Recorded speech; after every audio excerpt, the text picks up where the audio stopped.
សួស្តីអ្នកនរគ្នាខ្ញុំបាទយ៉ាងរតនៈខ្ញុំធ្វើការរោងចក្រឈុងថ្មហើយឈ្មោះថារទៀនដែលមានថាពលធម្មពលនៅខេត្តព្រះសីហនុថ្ងៃនេះខ្ញុំនឹងនាំអ្នកនរគ្នាបង្ហាញពីថ្ងៃមួយដែលខ្ញុំបានធ្វើការនៅក្នុងរោងចក្រឈុងថ្ម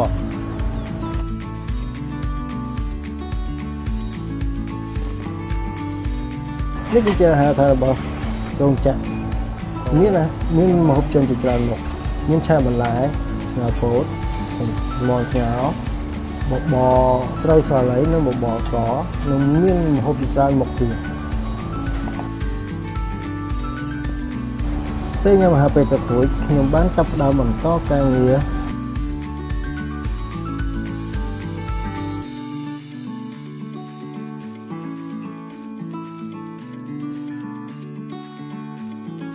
កិច្ចការងារប្រចាំថ្ងៃ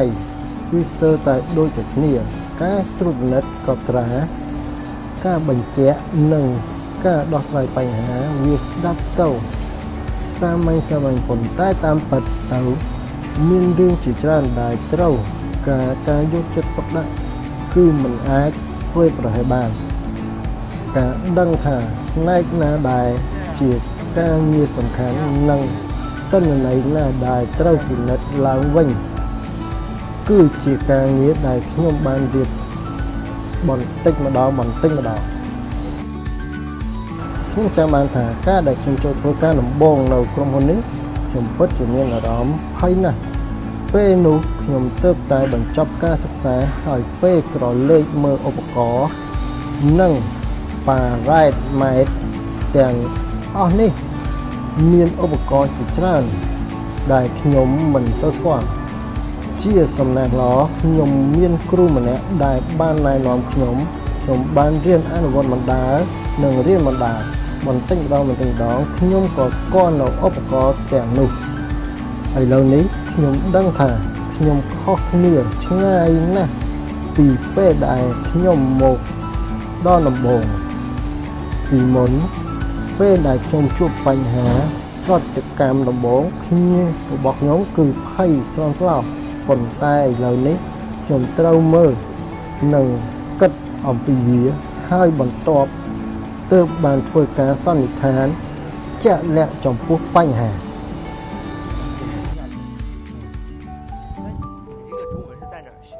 是在那个台中学校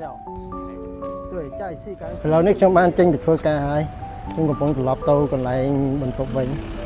ហើយជីវិតរបស់ខ្ញុំក្រៅពីការងារគឺពិតជាសម្បូរបែបណាស់ខ្ញុំទៅកន្លែងហាត់ប្រាណលេងកីឡាឬដើរលេងជុំវិញតំបន់រោងចក្រស្រូបយកខ្យល់អាកាសបរិសុទ្ធថ្ងៃនេះខ្ញុំក៏បានណាត់មិត្តរួមការងារមួយចំនួនលេងជាមួយគ្នាផងដែរបន្ទាប់ពីហាត់ប្រាណរួចភ្លើងក៏បានបំភ្លឺឡើងស្ថានភាពនៅពេលនេះគឺខុសពីនៅក្នុងតំបន់រោងចក្រពេលក្រឡេកមើលភ្លើងពេលខ្លះខ្ញុំគិតថាតើភ្លើងទាំងនេះមានមួយចំណែកជារបស់ខ្ញុំដែលបានផលិតចេញមក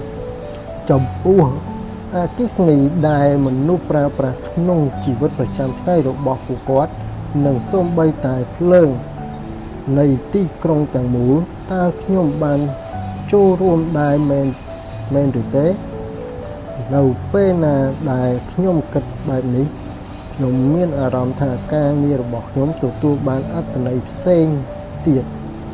សូមបញ្ចប់ត្រឹមនេះចុះថ្ងៃនេះជាថ្ងៃរបស់ខ្ញុំមានភាពសាមញ្ញប៉ុន្តែមានភាពរីករាយជាខ្លាំងនិងជាពេលវេលាដ៏ភ្លឺស្វាងបំផុត